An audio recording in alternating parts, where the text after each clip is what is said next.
મોરબીનો bridge તૂટ્યો.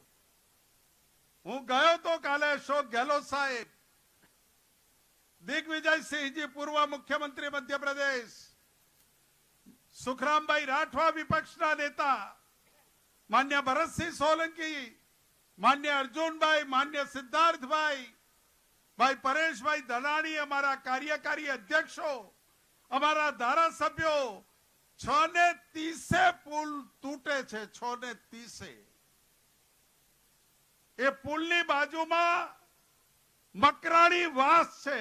Shakeel અહેમદજી, એની બાજુમાં મકરાણી વાસ છે.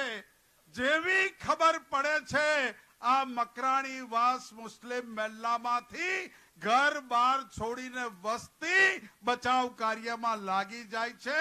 અને ત્યાં અમારા ધારાસભ્યો અને આગેવાનોને પત્રકારોએ કહ્યું કે આ મકરાણી વાસના 100 યુવાનો દોડ્યા ન હોત તો જગદીશભાઈ મૃત્યુ આંક 400 કરતા વધારે હોત.